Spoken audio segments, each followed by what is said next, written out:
बच्चों, कैसे हैं आप सब। मैं उम्मीद करती हूँ कि आप सभी अच्छे होंगे और अपने घर पर होंगे। आज हम पढ़ेंगे कक्षा 3 की कविता संख्या 3। आपकी जो कविता है वह 3 नंबर पे जो कविता है उसका नाम है नहीं व्यर्थ बहाओ पानी। ठीक है। कविता किसके बारे में कहना चाहती है? पानी वेस्ट नहीं करने के बारे में। जैसा कि आप जानते हैं कि पानी हमारे लिए कितना महत्वपूर्ण है, पानी हमारे लिए कितना उपयोगी है, तो हमें पानी को व्यर्थ नहीं करना है, यानी कि पानी को बेकार नहीं गिराना है। ठीक है। तो हम शुरू करते हैं हमारे कविता संख्या 3। आप अपनी किताब का पेज नंबर 21 निकाल लीजिए। 21 निकाल लीजिए पेज संख्या, जिसके ऊपर आपका पेज नंबर 21, जिस पे आपकी कविता दे रखी है नहीं व्यर्थ बहाओ पानी। यानी कि कविता कह रही है कि आपको पानी नहीं व्यर्थ करना है, पानी बेकार नहीं गिराना है। जहाँ पानी आपको बहुत ज़्यादा उपयोगी लगता है वहाँ तो इस्तेमाल करना ही है, लेकिन जहाँ ऐसा लगे कि यहाँ पानी की ज़रूरत नहीं है, हमें थोड़ा पानी बचा लेना चाहिए, तो उन जगह पे हमको पानी बचाना भी चाहिए। इससे हमें पानी की किल्लत नहीं होगी। तो हम पढ़ते हैं, सदा हमें समझाए नानी नहीं व्यर्थ बहाओ पानी। अब इस कविता में एक नानी है, आप देख सकते हैं चित्र के माध्यम से कि यहाँ नानी है और दो बच्चे उनके पास में बैठे हैं। तो नानी पानी के बारे में समझा रही है। किसके बारे में? पानी के बारे में। क्या क्या बता रही है बच्चों को, वो हम कविता में पढ़ते हैं। तो सदा हमें समझाए नानी नहीं व्यर्थ बहाओ पानी, हुआ समाप्त अगर धरा से मिट जाएगी ये जिंदगानी। सदा हमें समझाए नानी, बच्चों को नानी समझा रही है, हमेशा नानी समझाती है कि नहीं व्यर्थ बहाओ पानी। आपको भी आपके घर पे आपके मम्मी पापा, आपके जो भी बड़े हैं, भैया, नाना नानी, दादा दादी, सब समझाते होंगे कि पानी हमारे लिए कितना उपयोगी है। जहाँ ज़रूरत हो, बहुत अधिक ज़रूरत हो, वहाँ पानी का इस्तेमाल करें, लेकिन जहाँ आपको लगता है कि ज़रूरत नहीं है वहाँ पर पानी को व्यर्थ नहीं बहाओ, क्योंकि पानी हमारे जीवन के लिए बहुत उपयोगी है। नहीं व्यर्थ बहाओ पानी, हमें पानी को व्यर्थ में यानी कि बेकार में नहीं बहाना है। हुआ समाप्त अगर धरा से मिट जाएगी ये जिंदगानी। हुआ समाप्त अगर धरा से, यानी कि अगर इस धरती से अगर पानी पूरी तरीके से समाप्त हो गया, पानी पूरी तरीके से ख़त्म हो गया, तो मिट जाएगी ये जिंदगानी। ये जो हमारा जीवन है, ये जो हमारी ज़िंदगी है, ये पूरी तरीके से ख़त्म हो जाएगी। आप रह सकते हो पानी के बिना। हम खाना खाएं, यानी कि मनुष्य खाना खाए बिना तो 2-3 दिन रह सकता है, लेकिन पानी के बिना वह नहीं रह सकता। इसलिए हमें पीने के लिए पानी सबसे ज़्यादा आवश्यक है, पौधों के लिए आवश्यक है, नहाने के लिए, ज़रूरतमंद चीज़ों के लिए आप पानी को बहाएं, पानी खर्च करें, लेकिन जहाँ ज़रूरत नहीं है वहाँ पर पानी नहीं उपयोग में करें। नहीं तो क्या होगा, आपका जो ये जीवन है, हम सबका ये जीवन है, ये पूरा समाप्त हो जाएगा। हम पानी के बिना नहीं रह पाएंगे और एक दिन हम मर जाएंगे।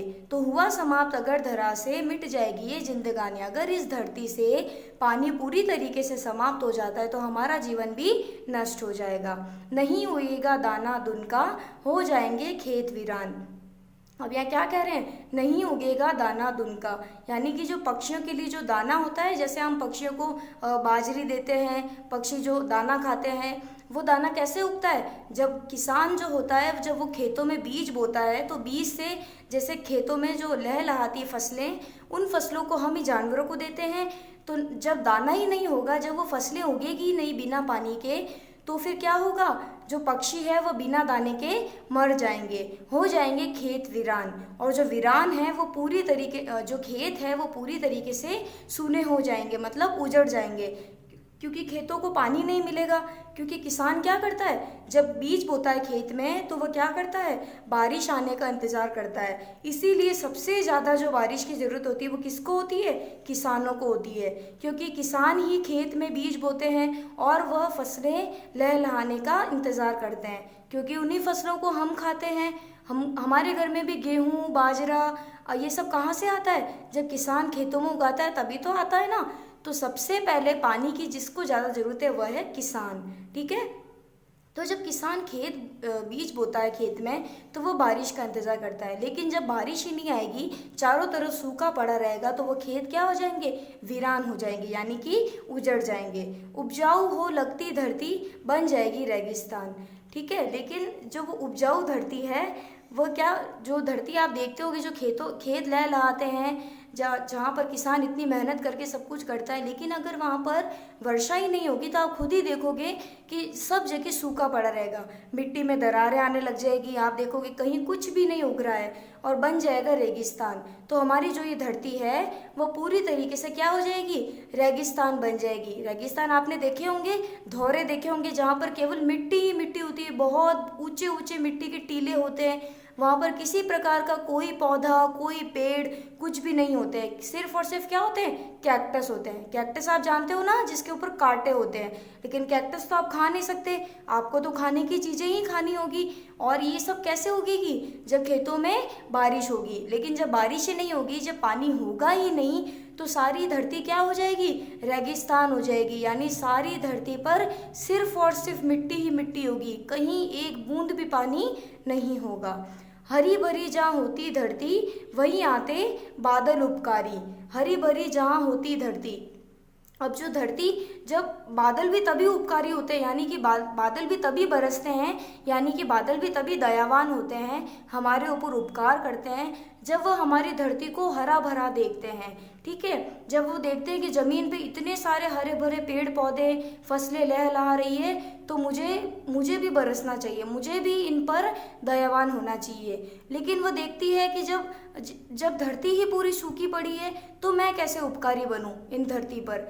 खूब गरजते, खूब चमकते और करते वर्षा भारी। क्या करते हैं, खूब गरजते, खूब चमकते और करते वर्षा भारी।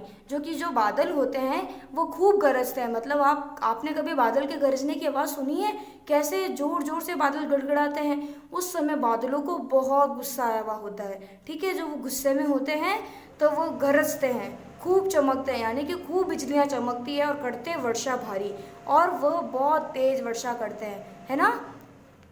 और जब वर्षा करते हैं तभी तो फसलें लहलहाती है, जब भी किसान खेतों में जो भी उगाता है उसकी वो मेहनत रंग लाती है। ठीक है, अब आगे क्या कह रहे हैं, हरा भरा रखो इस जग को, वृक्ष तुम लगाओ, वृक्ष तुम खूब लगाओ, हरा भरा रखो इस जग को, जग यानी कि इस संसार को। तो क्या बोल रही है कविता में नानी उन बच्चों को, कि हरा भरा रखो इस संसार को, वृक्ष तुम खूब लगाओ, यानी कि हमें भी एक महीने में एक वृक्ष या एक पौधा जरूर लगाना चाहिए। जैसे जैसे हम पौधे लगाएंगे, वैसे वैसे हमारे यहाँ पर छाया रहेगी, धूप कम आएगी, धूप कम होगी तो हमारी धरती पर भी धूप का जो प्रकाश है वो कम पड़ेगा, और हमारी धरती धीरे धीरे हरी भरी बन जाएगी, और हमारी धरती जो है वह ठंडी भी रहेगी। तो हरा भरा रखो इस जग को, वृक्ष तुम खूब लगाओ, पानी है अनमोल रत्न, तुम एक एक बूंद बचाओ। क्या बोल रही है नानी, कि पानी है अनमोल रत्न, यानी कि पानी सबसे महंगा रत्न है। ठीक है, जो सबसे पानी है वो सबसे मूल्यवान है, सबसे अनमोल है।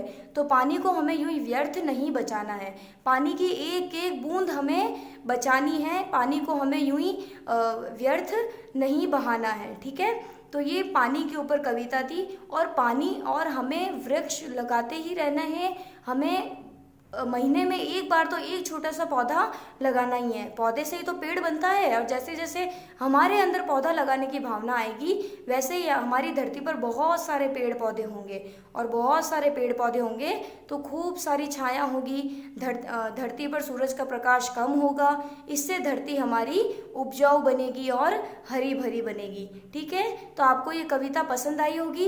इस कविता के कठिन शब्दार्थ आपको अपनी कॉपी में लिखने हैं। ठीक है, धन्यवाद।